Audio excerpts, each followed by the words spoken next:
Hello दोस्तों।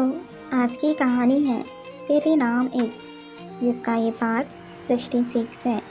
अगर आपको ये कहानी पसंद आती है तो प्लीज़ इसे लाइक कीजिए, शेयर कीजिए और आप इस चैनल पर नए हैं तो प्लीज़ इस चैनल को सब्सक्राइब कीजिए। मीना जी एक पुरानी फ़ोटो नवीन के हाथ में थमा देती हैं जिसमें 4 लोग थे, 2 लड़के और 2 लड़कियाँ। नवीन फ़ोटो से इशारा करके, ये आप हैं और ये वर्षा के पापा। मीना जी रूंधे गले से, हाँ। ललित जी मीना जी के कंधे पर हाथ रख देते हैं। मीना जी खुद को संयमित करके बोलने की कोशिश करती हैं। उनकी जबान उनका साथ नहीं दे रही थी। मैं और प्रवीण फोटो की तरफ इशारा करके, इनकी सगाई में मिले थे। प्रवीण लड़के वालों की तरफ थे और मैं लड़की वालों की। हमारी पहली मुलाकात में ही हम एक दूसरे को पसंद करने लगे थे और इनकी शादी तक हमें प्यार हो गया। इनकी शादी के बाद प्रवीण भी रिश्ता लाने वाले थे। उस दिन मैंने उनका बहुत इंतज़ार किया, घर वालों के ताने भी सुने, पर वो नहीं आए। उस वक्त लैंडलाइन ही होते थे। उस दिन के बाद प्रवीण का कोई फ़ोन नहीं आया। मैंने उनके घर फ़ोन भी किए पर प्रवीण फ़ोन नहीं उठाते। कभी उनकी मम्मी या बहन ही उठाती थी। इन दोनों फोटो की मदद से मिलने की भी कोशिश की पर वो नहीं मिले। कुछ दिनों बाद खबर आई कि उन्होंने शादी कर ली है। बहुत टूट गई थी मैं।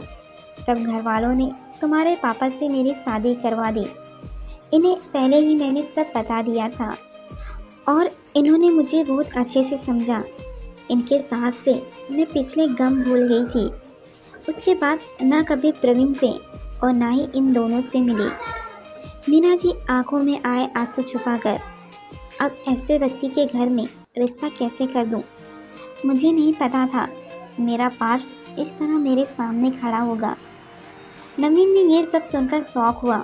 उसे अब समझ नहीं आ रहा था कि क्या कहे और क्या करे। प्रवीण जी ने भी वर्षा को ये सब बताया। वर्षा, तो आप गए क्यों नहीं थे पापा? प्रवीण जी गहरी सांस लेकर, मैं घर पर बात करने वाला था पर उसी वक्त तुम्हारे दादाजी को हार्ट अटैक आया और उन्हें हॉस्पिटल में एडमिट करवाया। उनकी हालत बहुत नाजुक थी। उनकी हालत में कोई सुधार नहीं था तो उन्होंने मुझे नीरू से मिलवाया और कहा कि मैं इससे शादी कर लूँ। यही उनकी अंतिम इच्छा है। नीरू के घर में कोई नहीं था। मैंने अपने दिल के अरमानों को और चाहत को दिल में दफन करना ही सही समझा। मेरी और नीरू की उनके सामने ही रजिस्टर मैरिज हुई, जिसके आधे घंटे बाद वो हम सबको छोड़कर चले गए। मेरे मन में क्या चल रहा था ये सब सिर्फ मैं जानता था। इतना सब होने के बाद खुद के लिए गुस्सा भर गया था मेरे अंदर। छोटी छोटी बातों पर बहस करना, गुस्सा करना, मीना के साथ ऐसा करने का गिल्ट मुझे अंदर तक कचोटता था। नीरू ने उस वक्त मेरा बहुत साथ दिया और धीरे धीरे ये सब भूल गया, पर मेरा व्यवहार ऐसा ही रह गया। प्यार जताना और प्यार करना ही भूल गया। कभी शब्दों की गड़बड़ाहट गई ही नहीं। वर्षा ने कुछ नहीं कहा और चेहरा फेरकर आंखों से आंसू लिए लेट गई। आदि मेघा को हॉस्पिटल से घर ले आया और मेघा को उसके बेड पर लेटा दिया। आदि जैसे ही दूर जाने को हुआ, उसके गले की चेन मेघा के गले की चेन में उलझ गई। दोनों की नज़रें आपस में टकराई और आदि उसे सुलझाने लगा। मेघा प्यार से आदि को देख रही थी। आदि सुलझाकर दूर हट गया। रेनू, क्या बनाऊं इसके लिए? मेघा, बर्गर मंगवा दे। आदि मेघा को घूर कर, डॉक्टर ने बाहर की चीज़ों के लिए मना किया है। रेनू को देकर, तुम रहने दो, मैं दलिया बनाकर लाता हूँ। मेघा चेहरा बना लेती है, जिसे देखते हुए आदि किचन में चला जाता है। कुछ देर बाद आदि एक प्लेट में दलिया और कुछ सलाद लेकर आता है। मेघा बिस्तर पर सहारा लेकर बैठती है। छी, ये घास फूस कौन खाता है? आदि बिना कुछ बोले चम्मच उसकी तरफ बढ़ा देता है। मेघा मन माकर खा लेती है। आदि उसे सारा खाना अपने हाथ से खिलाता है और आखिर में मेघा का चेहरा पोंछकर उसे दवा देकर सुला देता है। मेघा के चेहरे पर प्यार भरी मुस्कुराहट आ जाती है। नवीन और वर्षा जो कुछ हुआ उससे बहुत उदास थे। दोनों की आंखों में नींद नहीं थी। वो बस यही सोच रहे थे कि उनके मम्मी पापा की तरह वो भी अलग हो जाएंगे। अगली सुबह वर्षा तैयार होकर कॉलेज चली जाती है। आदि भी एक बार मेघा को देखकर ऑफिस चला जाता है। नवीन और वर्षा एक दूसरे की तरफ देख भी नहीं रहे थे और ना ही उस जगह जा रहे थे जहां दूसरा पहले से प्रेजेंट हो। सब हैरान थे कि आखिर हुआ क्या है। नवीन इस बेडरूम में और वर्षा लाइब्रेरी में बैठी थी। बाकी सब क्लास में थे। अभी हाथ घुमाकर कुछ तो गड़बड़ है।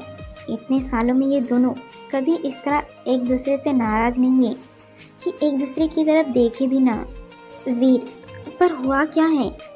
नेहा, उनसे ही पता करते हैं।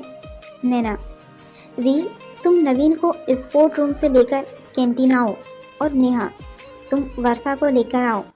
हम तीनों भी वही इंतजार करते हैं। नेहा लाइब्रेरी में जाकर वर्षा का हाथ पकड़ उठाने लगती है। वर्षा फुसफुसाकर, ये क्या कर रही हो तुम? नेहा, उठो, मुझे कुछ काम है तुमसे। उसके तेज बोलने से सब उसकी तरफ देखने लगते हैं, पर नेहा उन्हें अजीब सा लुक देकर, पाट, एक लड़की, ये लाइब्रेरी है। नेहा एटीट्यूड से, व्हाटएवर। वर्षा, तुम चल रही हो या नहीं? वर्षा उसे पीछे देखने को इशारा करती है। नेहा पीछे पलटती है। पीछे प्रशांत खड़ा था। प्रशांत दोनों हाथ आपस में बांधकर, मिस, आप यहाँ सबको डिस्टर्ब कर रही हैं। नेहा, मैं यहाँ मेरी फ्रेंड को लेने आई हूँ, चल वर्षा। प्रशांत वर्षा को देखता है। वर्षा उठकर नेहा के साथ बाहर आ जाती है। प्रशांत खुद से, बड़ी अजीब है। वैसे तो ये सबके सब अजीब हैं। अभी नवीन, नैना, मेघा, वाणी कुछ सोच में डूब जाते हैं। फिर कुछ देर बाद बड़बड़ाता हुआ अपना काम करने लगता है। नेहा वर्षा को और वीर नवीन को लेकर कैंटीन आ जाते हैं। दोनों चेहरा फेर कर खड़े हो जाते हैं। नैना, अरे तुम दोनों ऐसे ही मौन समाधि लेकर बैठे रहोगे या कुछ बताओगे भी? जब से आए हो तब से एक पूर्व की तरफ और एक पश्चिम की तरफ मुंह घुमाए खड़ा है। बता दो, क्यों मेरा बीवी बढ़ा रहे हो? अभी उसकी कमर पर हाथ रखकर, तुम बोलने दूंगी तब तो बोलेंगे। वीर एक हाथ से नवीन का हाथ और दूसरे से वर्षा का हाथ पकड़ उन्हें आमने सामने करता है। वर्षा और नवीन नजरें नीचे किए वैसे ही चुप खड़े थे। वीर और वाणी उन्हें बैठा देते हैं और सब एक टेबल पर घेरा बनाकर उसके आसपास बैठ जाते हैं। वीर, भाई बोलेगा अब? नवीन और वर्षा डबडबाई आंखों से एक दूसरे की ओर देखते हैं।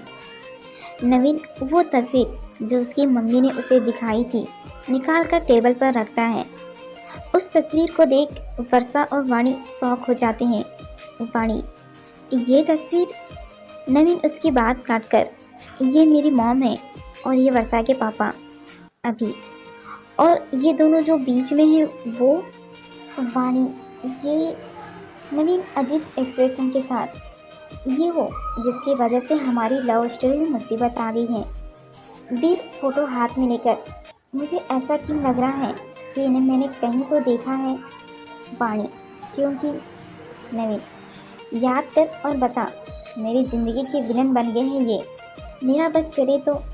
वाणी गुस्से से, इन दोनों ने क्या बिगाड़ा है तुम्हारा? नवीन वाणी को घूरकर, सब कुछ, ना इनकी सगाई होती, ना मेरी मम्मी और वर्षा के पापा आपस में कभी टकराते। वाणी, तू कहना क्या चाहता है? कुछ समझ नहीं आ रहा। नवीन उन्हें सब बताता है। अभी को हंसी आ जाती है। बच्चों की लव स्टोरी में माँ बाप की लव स्टोरी, क्या ट्विस्ट है। फिर अभी को मारकर, साटा अभी। वाणी तस्वीर दिखाकर, तो इन सब में इन दोनों की क्या गलती है? नवीन, ये दोनों आपस में नहीं मिलते तो मिस्टर प्रवीण और मेरी माताजी भी नहीं मिलती ना। वाणी गुस्से से, तू पागल है क्या? नवीन वाणी को घूरकर, तुझे इतनी क्या परेशानी हो रही है? वर्षा धीरे से, ये वाणी के मॉम डैड हैं। अभी को हंसी फिर निकल गई और वो हंसता ही रहा। वाणी ने गुस्से से इसकी तो, और एक थप्पड़ अभी के गालों पर रसीद कर देती है। वाणी, सिचुएशन तो देख। नवीन, वर्षा के पापा ने मम्मी के साथ धोखा किया तो अब मम्मी कभी हमारे लिए नहीं मानेंगी। वर्षा, हर बात के दो पहलू होते हैं। तुम्हारी मम्मी का पहलू तो देख लिया, पर मेरे पापा की भी तो कोई मजबूरी रही होगी। सब वर्षा की तरफ देखने लगते हैं। वर्षा उसके पापा के साइड को भी एक्सप्लेन करती है। वीर, डेस्टिनी भी क्या है यार, इतनी बड़ी दुनिया में इन्हीं के घर वालों को आशिक निकलना था। नवीन और वर्षा एक दूसरे को देखते हैं। नेहा, अब आगे क्या सोचा है, घर वालों को मनाना है या?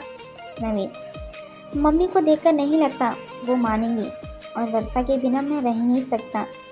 नैना, वर्षा तेरे पेरेंट्स मान जाएंगे क्या? वर्षा, हाँ अभी, मतलब सिर्फ नवीन की तरफ अंगुली करके, इधर प्रॉब्लम है। वीर, अगर हम वर्षा के पापा की तरफ की सच्चाई बता दें तो? नवीन, मम्मी ने मुझे वर्षा से दूर रहने को कहा, अगर उन्हें पता चला तो बहुत नाराज होंगी। नेहा मुंह बनाकर मोमोस बॉय।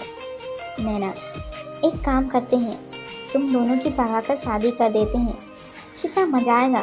फिर 2-3 साल बाद एक बेबी ले आना। बेबी को देखते ही सबका गुस्सा शांत और सब तुम दोनों को भी अपना लेंगे। कैसा लगा प्लान? वर्षा और नवीन, वाहियात। नैना, तो इसके अलावा कोई और प्लान है तुम सबके पास? सब एक साथ वाणी की तरफ देखते हैं। वाणी फीका सा मुस्कुराकर नो। सब यस। वाणी चिल्लाकर खड़ी हो जाती है। बिल्कुल नहीं, इस तरह मत देखो अब। सब प्लीज़ वाणी। वाणी खींचकर, नहीं यार, मैं कैसे मम्मी पापा को मनाऊंगी? मीना आंटी से बात करने के लिए ये ऐसी बात है, मैं कैसे घर पर घर वालों से कैसे डेट करेंगी ये सुनकर।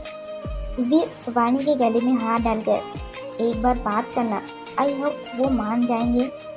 वाणी बेचारा सा मुंह बनाकर, अगर नहीं माने तो? अभी दूसरी तरफ से वाणी के गले में हाथ डालकर, बी पॉजिटिव। वाणी, कुछ गड़बड़ हो गई तो? वीर, हम सब है ना, बिलीव ऑन अस। वाणी बस परेशान सी हाँ में गर्दन हिला देती है।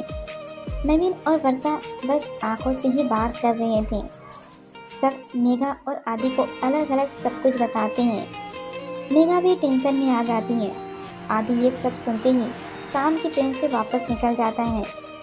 जल्दबाजी में मेघा से मिलता भी नहीं है। वाणी के घर।